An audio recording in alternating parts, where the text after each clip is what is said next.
Hello and welcome to Marvel Lego Superheroes, Lego Marvel Superheroes set review of Guardians of the Galaxy Volume 2. This is set 76080, Ayesha's Revenge. So Ayesha is that gold lady there who's going to be in the new movie. We also have one version of Baby Groot wearing the red uniform. There is another version of him that's in the new version of the Manello, the big ship, their main ship, who's not wearing a uniform and has a smile on her face. And after I saw that smile, I was like, oh crap, I gotta go and get that set. I need a tiny baby Groot that's smiling. We have Star-Lord here and Yondo, or Walking Dead guy in blue skin, who acts exactly the same, but slightly less of a prick. So is that just characters that this actor's gonna play in the future? Some sort of like hickey guy who's kind of a douche, but different levels of douchiness. That's a career, I guess, maybe. And quick look at the back of the box. Now, of course, we also have a not a big one, but a tiny sticker sheet here. So I'm quite glad there are big printed elements on this. So I'm glad it's not all stickers. And even though it's such a small set, it's still split into two instruction booklets. The first instruction booklet is how to build the tiny craft you see in the corner there, as well as a bit of dirt laying in the corner. So you got that. So this book ends with these two builds, and the big book is just how to build this yellow ship, which Star-Lord is flying, but I don't know the name of these ships because the movie isn't even out yet. So in a way, you do get to split the setup if you want to. Have two different builds, and I will say this, all three of the Guardians of the Galaxy box arts are really, really nice. Just this whole background, it's amazing. I've been actually chucking away or recycling some of the Marvel boxes, Lego sets, and because I just don't have any space anymore. If I lived in the country where I actually live in a house with more than one floor, then I can keep these boxes, but I live in Hong Kong, means I live in the flat, and I'm running out of space for stuff I keep reviewing, and that means I'm gonna have to start chucking stuff out, and there's no viable way of me I know people buy some of these boxes, but it's not like I keep them in great condition, so I'm just gonna put them in the recycle bin and let nature do its job. So we are our first main build, whatever ship that Star-Lord's flying. I'm gonna assume that this is slightly more scale accurate to the movie, and we got a laser cannon, spring-loaded cannon down here, and we have these little like spaceship exhausts that they're meant to rotate out when it's in flying mode. So you can have them rotate out, and it doesn't really stand too well. So if you want it to stand properly, just flip these back down, and it stands alright. So that's good. We have this huge printed piece here, two of these pieces, one on each side. So this is the unique piece for this build because it has a unique print, and both sides of the print is pretty good. No scratch marks or anything apart from your designed ones, but yeah, no smudges at all, so that's good. On the back here you got a pretty decently built engine going on, and these wing bits do flip out like so, and you see here you have some tools just plugged into there, and on the side you have a little cabinet which I assume you can put in Star-Lord's guns or that little bomb that Baby Groot is holding if you need to. And I think this is going to be the start of the movie, like right at the first battle or something. That makes sense because that's the one you've been seeing in the trailers. So yeah, I assume this is going to be early on in the movie. And plus, showing off new ships and smaller ships in the start of the movie. And you'd be assuming that this is the bit where you open for this, but no, you have this big built piece up here that actually blocks this piece from opening. So if you want to put anyone in, this actually you have to pull this back like reloading a shotgun, like. And so you have to open this up, stick your figure in there, and push that forward, and he's in the little cockpit, which is when I was building this, I was like, oh, this is some sort of weird mechanic or something. No, it's just a practical way of making this look like the show counterpart, but just finding a different way of putting the figure inside. So this whole dome piece, I assume that this piece only exists in other sets if you have a hot air balloon or something, because this is just a huge chunk. Let me just see if I can remove that without destroying this ship. Come on, get up. Well, not entirely. But you see, this it's just a big empty dome, and I guess you can hide things in there if you want to, like smuggling parts. But you see, it's just got a basic track piece down there. We can plug this back on. So that's pretty cool. Yeah, it works. But I guess there will be some annoyance with this. I guess if your like minifigure drops their weapons inside here, you're gonna have to be like, click, full, shake, and get it out. So that's something.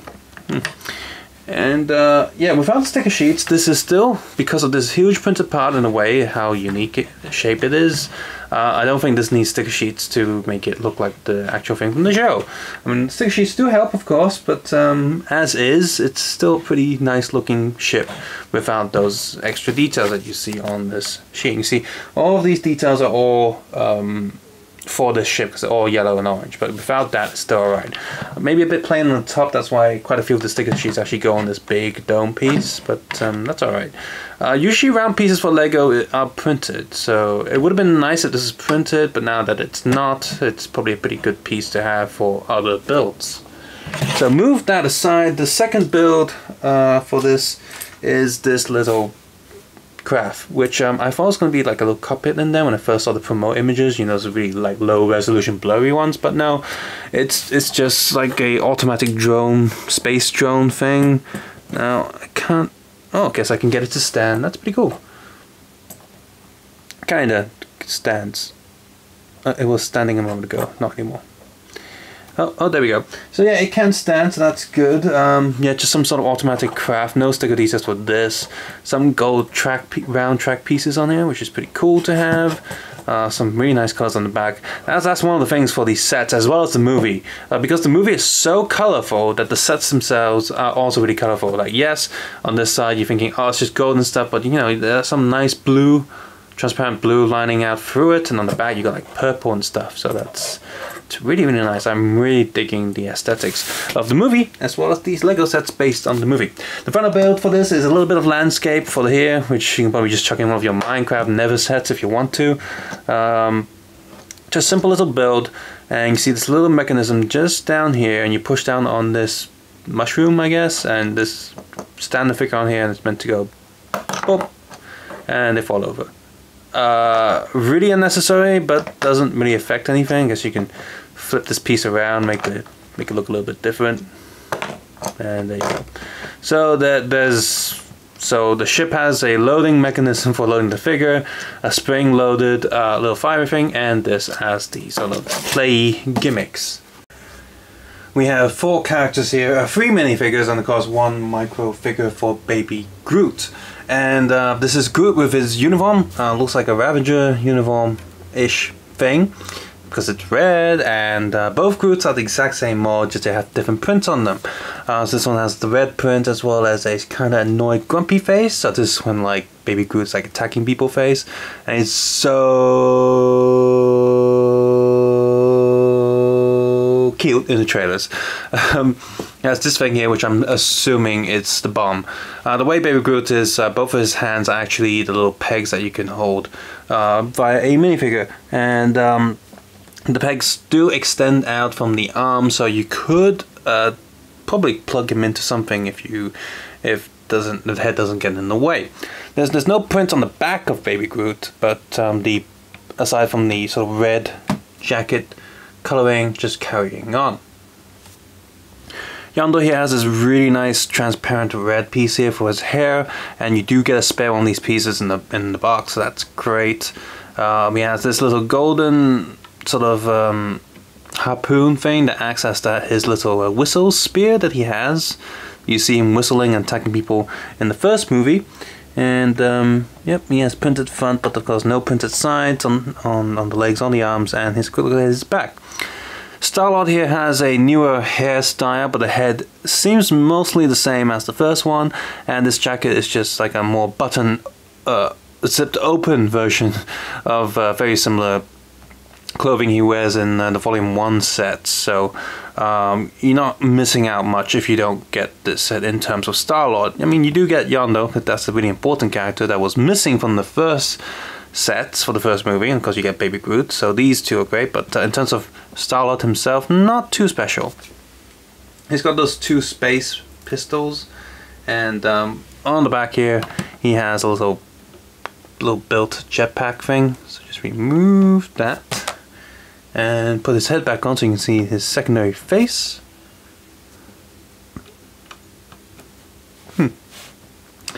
And here we have Ayesha, like a golden skin woman thing, and there's just some sort of control panel button thing. I don't think it's a radio, I think it's a control.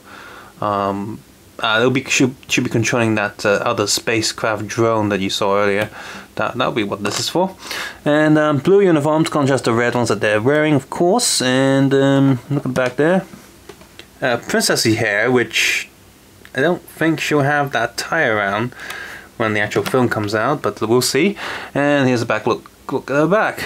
And that face looks very similar to other female faces.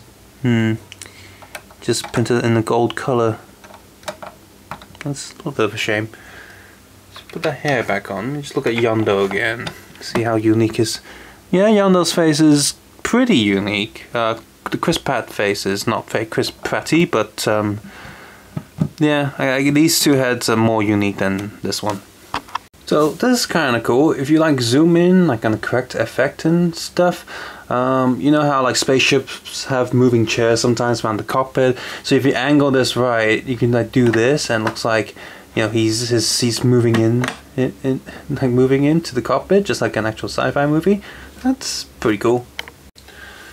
So overall, pretty good set. The build's pretty nice. It feels, you know, all the different pieces feel pretty solid, yeah, it's mostly a vehicle set again, but you do get a little bit of landscape, I guess. The figures in here are also pretty good. I do really like Baby Groot, of course, and Yondo's really nice to finally have a figure of him. As for Ayesha, I don't really care about her too much because, you know, I guess when I've seen the movie, I'll care more when I know what the character's like. Until then, it's just a random gold lady to me. But I will say this, it's probably going to be very useful for people who want to create some sort of weird retro style sort of 50s 60s sci-fi movie stuff. You remember sort of like humanoid androids from the classic sci-fi movies, so you can use her head and her hands, or you use her head on like C-3PO body and convert it a little bit, and then you have a classic sci-fi android that just walks around really stiff. I just think that's what the head could be really useful for. This set also does come with a basic Lego comic. I won't look at it with this video, I'll look at it at the 76079 video. That's called Ravager Attack. So you see it in that one. So all in all, for such a low price, you get a lot of characters here, and that's just pretty good. And from what I can tell from the other two sets, I do have the Ravager Attack, and I do intend to pick up the second version of the Milano, which is also much smaller than the original ship and it costs much cheaper, but quite a lot of characters come in that as well. So stay tuned for that video eventually when I pick it up. Pretty good set. All three of the Guardians of the Galaxy sets do look pretty good value for the amount of stuff you get inside. So if you like Marvel superheroes or you like Guardians of the Galaxy, definitely consider picking all three of them up because they're very affordable in terms of, you know, Lego sets. And especially want to pick them up if you've missed the Volume 1 stuff from the first movie. I do still sometimes see Volume 1 sets around in the shops sometimes, so you can probably pick those up. Those are pretty good as well. But if you don't have the money or you're on your lower budget, the sets for the second movie will do you just fine. Subscribe, suggest, and comment below, and of course, take care and have a nice day. Bye bye.